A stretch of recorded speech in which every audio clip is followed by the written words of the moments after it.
All right, everybody. Hey, we're back. We've got Dion Lewis right here with us. Right, he's joining us for a few questions here during the game. Dion, what's going on? It's a pleasure having you. No problem. We're good. Thanks for having me. Yeah, no problem. I know last time we were here for the Cowboys and stuff. You were here as your birthday. Unfortunately, it was a little sour of a birthday here because the Giants couldn't get it done against that pass defense of the Cowboys. But, hey, we're looking good here maybe against the Seattle Seahawks. What do you think so far about this? Yeah, I think it's good. I mean, we're having a great season. Coach Dable is doing a great job. I was able to I know him from my time in New England. He was a tight ends coach, so he's a great guy, real smart offensive mind. So they definitely got the right guy for the job finally. And you've seen the way the guys play every week. They're playing hard. They're never giving up. A lot of second-half comebacks. So I think that shows the true testament in the way the culture's heading. Yeah, absolutely, absolutely. And, what was it like? Let's just go real quick. A kid from Albany coming out here, starting your NFL career, now being able to come back to Albany, a Super Bowl champion, having been in the NFL. What does that mean for you and maybe this area here for the Albany area? It means a lot, just growing up here and then and being able to give back and give hope to people from Albany. Trying to be the best role models I can. Obviously, I'm not perfect, but just giving people hope. Like if you work hard, and you stay true to yourself, anything's possible. And that's why I try to give hope to people, kids, adults, anybody. It's never over till it's over. And I think if you look at my journey, injuries, things like that I was able to overcome. I think it just shines a light on what we do here in Albany and the type of people we have that are from here. Absolutely, absolutely. So the Giants here again, they're looking to become 7-1 here and still compete in this NFC East. What do you think is just different about this NFC East this season as opposed to around the league? Because some of these other divisions that you saw were really, stacked. You would think, with Tom Brady in the NFC South, the NFC West, the AFC West, kind of around mediocre, like 500. You've got the NFC East now, really, which they were nicknamed the NFC Least for so long, really pushing forward. What do you think it is? I don't know, man. It's a great story. I mean, and coming into this year, I think everybody was on the Cowboys, right? Right, and everybody not us. Yeah, everybody kind of forgot about the Giants, kind of overlooked us. Even the Eagles, they're playing really well. Great big win today. But I think it just shows. Yeah, I mean, even the Commanders, they're not getting blown out. No.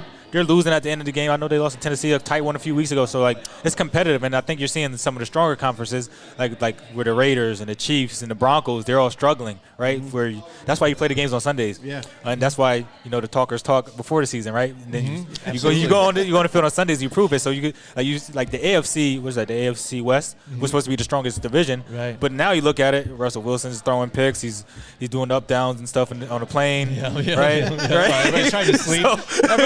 You got to be sleeping in there, look like, what are you doing, man? I'm trying to. There's only sleep maybe we can get on this flight. And you got Josh McDaniels, who I love as a coach, having a little trouble in Raiders. I don't know if it's the offensive system or whatever it is, but and then obviously the Chiefs, they're going to do what they do. But I think it's just a shift. The NFL's, they make the NFL as a parity league, right? Yes. So they want everything to be 8-8. The NFL is all about everything being equal. That's why you play it. It's so close, and if you look at these games, most of the games are coming down to a player or two. Yeah, absolutely. Right. So it's whether you don't lose the game, right? That's what one of Belichick should say. Yeah. Don't lose the game. Make them win. They'll give it. Teams will lose their patience and give you a win. Yeah. If you just don't turn the ball over and do your job. So absolutely. Yeah, you bring up a good point too. And this season for the NFL, it's been the lowest average scoring season for 90 years. It's been insane. So when you talk about parity and you talk about these teams all kind of coming together, there's also been a lot of change for teams, personnel-wise, coaching staffs. I wanted to get your opinion on the Giants with their whole changeover, new coaching staff, new GM even, new front office. What could you pinpoint possibly, what could be the reason for such early success? Is it the team buying in right away, or is it just it kind of happened naturally? My honest opinion, I think Dable's doing a great job. I think he's got there. He stayed true to himself. He didn't try to be anything he wasn't. Came there, earned the guy's respect, because that's big in the league, especially when you're first year head coach guy. I mean, if you're like a Belichick or Andy Reid, you could kind of my way or highway. Yeah, but when you're a new guy, you got to earn the guy's trust and respect. And I think they're doing a great job of that. And they're showing the way they play. They're playing hard. They're never giving up. And you see the way Daniel Jones is playing in the past. His trouble has been turnovers. He's not turning over the ball, right? Absolutely. And if you go back to that Titans game when he threw that pick to Saquon, you see Dable kind of get into him you don't need that pick, right? So instead of throwing that pick, throw it out of bounds, we'll take the points, right? And we're not losing the games, right? Right, We're winning absolutely. them. You're We're not winning them losing when them, it right? comes down to it, So, and I absolutely. think that's big. That's big. Yeah, and I brought it up on our show about when the chips get down. Last couple seasons, you would say under Shermer or under Joe Judge, they seemed to, on the sideline, look defeated, like, oh, it's over now. This team seems like, oh, we're down by 10, but that doesn't mean anything. We've done it before. Let's go do it again. And they do. Yeah. And they get it done. And it's not even just the offense, but the defense has been aggressive and staying to doing what they do, not letting off, well, let's play prevent defense. It's like Cloud here when it's 2 minutes to go, game's on the line. Let's blitz, let's man up, and you guys do your job and get it done. Yeah, that coach staff. I mean, Saquon's playing well. It's great to have. It's great for the NFL to have him playing the way he's playing. Especially, Absolutely. in New York, we love it, right? Yeah, he's playing well. Obviously, they should keep him. Whatever they could do to keep him, it's going to cost him a lot. But and if you look at the roster, we're not stacked talent-wise. If you go by based on other teams, right? Right. But you see the guys, they're buying in, they're working hard, and they're playing together, right? So even if you look at our receivers, like our receiver, I know Shep got hurt, but besides that, I mean, Darius Slayton's a pretty good player. I play with him, but besides, like we don't have any names that anybody would Big really know, names. right? Or that We got true guys that number are. one guy. I think what Dable's doing is whoever's going to play hard and be accountable and be coachable. That's who he's putting out there, and it's showing. So. Absolutely. And you talked about Saquon and doing what he does, and it's big for him, not only just for the team, but also his career too as well, because, again, with the compounding injuries happening, that could just ruin your career just like that, and people think that you're washed up or just a injury-prone running back. Yep. And how important it is for running backs to do this. You being a running back too as well, we're seeing this more often this year with the running games really stepping up in these running backs and with how they're devalued. How do you see that affects maybe this season with the way, like, we'll say Kenneth Walker, for the for Seahawks. Seahawks, and then you see Saquon in this game. That should be a cool battle to see. But the way running backs have been really important this year, do you think that changes some of the evaluation of some of these contracts? I'm not sure. I mean, I think it's tough. Obviously, you always think the running back should get played. I think that because obviously you're taking the most punishment and you got to do a lot of stuff. Yeah. You got to be able to run, block, and catch, right? And you're also taking collisions. You're in a car accident every time you get a carry. Yeah, absolutely. But with that being said, that's kind of why we're devalued. You figure you can have 2 or 3 guys that get the job done instead of one and kind of spread it out a little bit, right? That's where the league is trying to kind of heading towards. But then you still got guys like Derrick Henry. Obviously, Saquon's he's carrying a little this year. The backup, Breida's the backup, I believe. I mean, he's a good player, but he's not really. I mean, Saquon's he's healthy. Nobody's getting the ball, right? Yeah, absolutely. But, and then you got a guy in Dable who's featuring him as well, right? So I think it all comes down to scheme as well, where some teams want to use 2, but when we use 1, I think, as from my personal experience, when you're a running back, it's a rhythm. It's a rhythm. So you can kind of, even if you're not getting the ball, and you're in the game, you're feeling the game, right? You see how they're reading, how they're reacting, and then you see how they're playing it. So the more you get the ball in the second half, you're comfortable. Like you get it's a rhythm position. Whether you're going in for a series, coming out, you're not really feeling it. But when you have a guy like Saquon or Derrick Henry, like if you look at Derrick Henry, he's not really blowing defense away. I mean, even if you look at last year's number, he had high numbers, but you're going to 60. That's his game, right? Yeah. So you got to give guys a chance to figure it out and figure out how to hit those creases. Right. And you're not going to do that every other series or like rotating. That's not.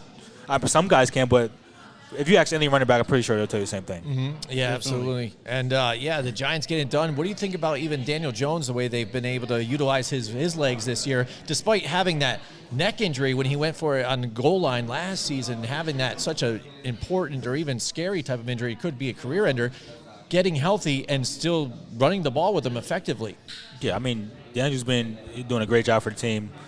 No turnovers, right? That's always kind of been his Achilles heel, fumble or a pick, right? It's always two or three a game. I think Dable coached him up well. And Dan's fast. I remember a few years ago when I played, he broke that long run with the Eagles. Yeah. Right? And he actually pulled his hamstring. Nobody even knew about that. That's why he really? fell. Yeah. Oh, okay. He popped his hamstring, There you go. But he's a tough player, and guys want to play hard for him because he's a tough player. And I think he had like 120 yards last week.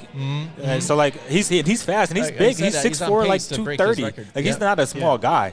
He's athletic and he works hard. So, I mean, I think this is a huge year for him. And when you are a guy like in his position, you always want to put stress on the organization to make a decision, make a tough decision. Yeah. Where going into the season, you're thinking, all right, who are we going to draft or who are we going to try to trade for to be a bridge guy kind of thing. But now you're like, hey, we might have Daniel be the bridge guy.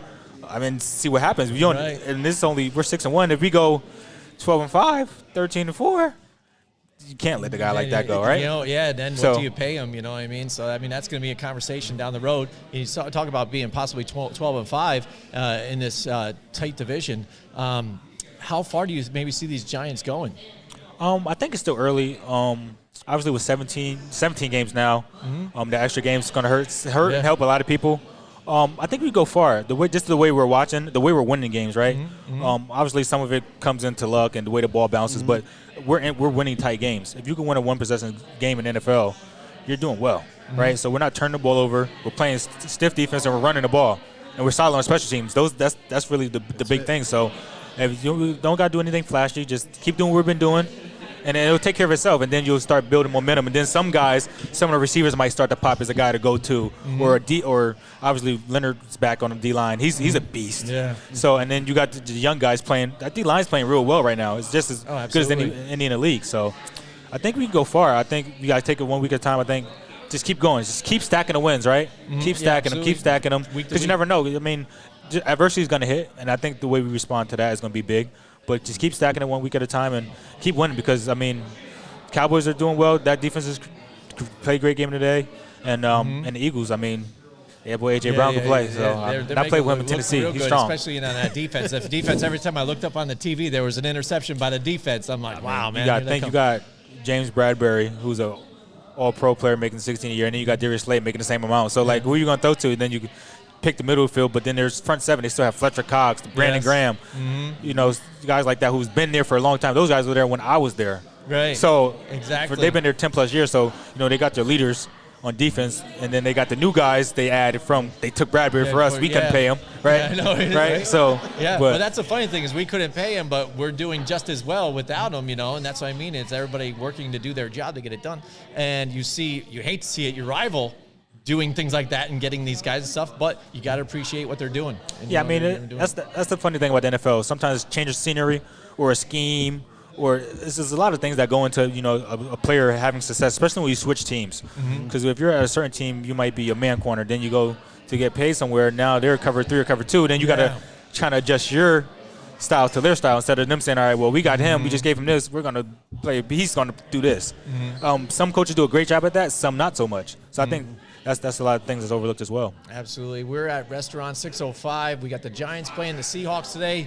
Dion Lewis with us, Super Bowl champion, played with the Titans, the Patriots, New York Football Giants. He's here hanging out, guys. Come on down. We are giving away an autographed football by Dion here. Put your name in the box. Scan the QR code to subscribe to our channel. That's all you got to do, and you're in it. But you have to be here to win. Check out the game. Stick around till halftime. You can maybe walk away with that autographed football. Pleasure being here with us. No Who problem. you got with us? I got my guy Bobby. Yeah, sure. He's my mission partner.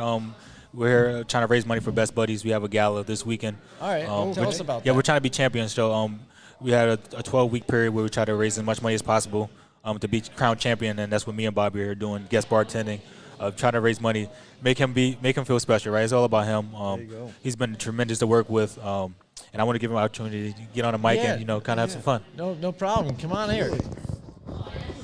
Excellent. Thank you so much.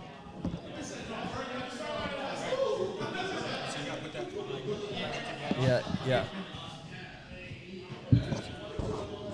There you go. Might be a little tight, but. All right, Bobby, pleasure having you with us, buddy. So why don't you tell us about yourself a little bit here? All right, so I've been working with Dion Lewis for the Best Buddies Champion of the Year Gala. Yes. Okay. And what is that? It's a little dance where we raise money for Best Buddy. Oh, okay. Nice. All right. Fundraiser. Excellent. Super. Fundraiser. Yeah. So that's awesome. Cool. Yeah. That's cool.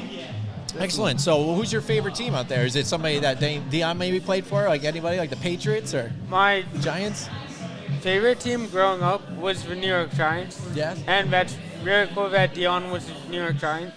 Right? Is that amazing? Like, I remember being a Giants since I was a kid too as well, and then you see some of these other players that you know or you're friends with or that you followed, and they actually can join that team that you're on. Like, I'm a big Michigan fan, and when Tyrone Wheatley became a New York Giant, I'm like, this is amazing.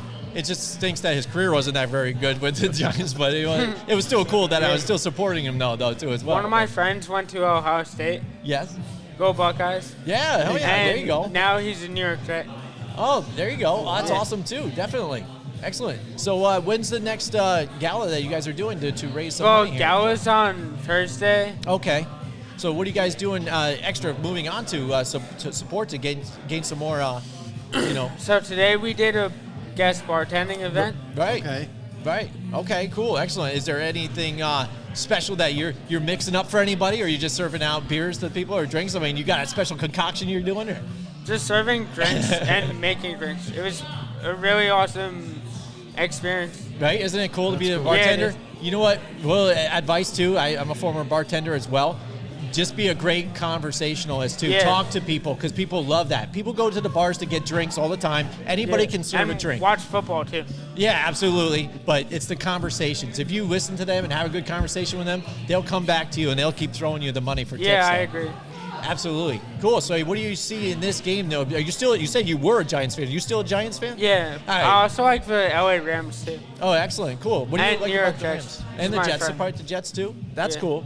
Excellent. So what do you think about the Rams so far and why they're struggling right now as opposed to last year? Hopefully they pick it up, and because Odell was hurt a little bit too. Yeah, absolutely. So who do you got in this one? You got the Giants winning this one Yeah. against the Seahawks? I think the Giants got it. Yeah. Excellent. Excellent. Yeah. So far, that's awesome. We'll see what it is. I haven't checked the score yet. It looks like it's still 0-0. Yeah, I think hopefully, it's still 0-0. we think it's going to be a close game. It's going to be tight. It's Yeah. going to go down to the wire. Well, we really appreciate you talking with us here. And Yeah, you're doing anytime, the man. guest bartending right now, but any events coming further that you guys going to be working on? Not right now, but I'll let you guys know Definitely. if we have Let us anything in know the future. If there's anything, is there anything, a social media page or a website that people can go to learn more, to help donate or anything like that? Yeah? Yeah, me and Dion have a paper that has the link to scan.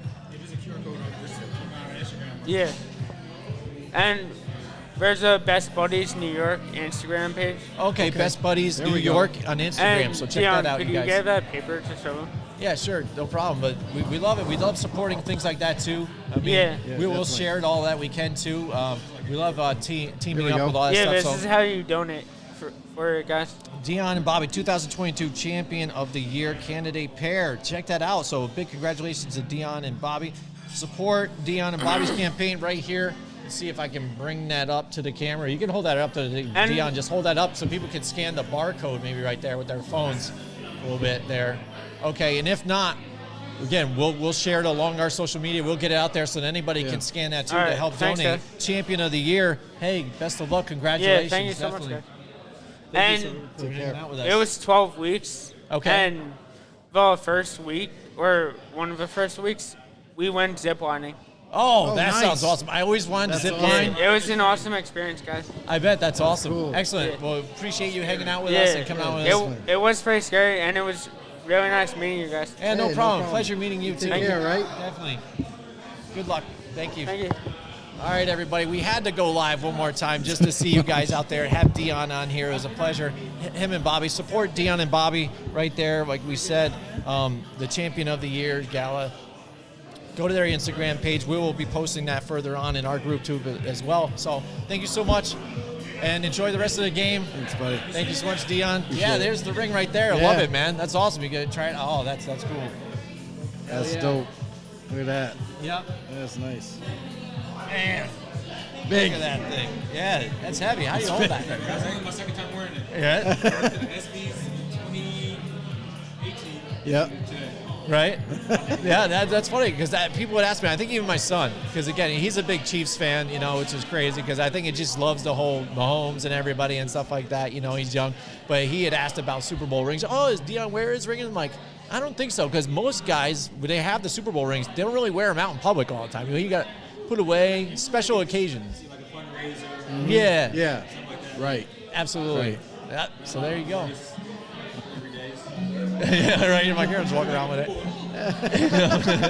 Excellent. Awesome, man. We definitely appreciate it. There you go. Come on down. Dion Lewis is here. Come say hi. He's a friendly dude. He'll hang out with you guys. and put your name in the box and walk away with winner, hopefully. All right, we'll see you guys next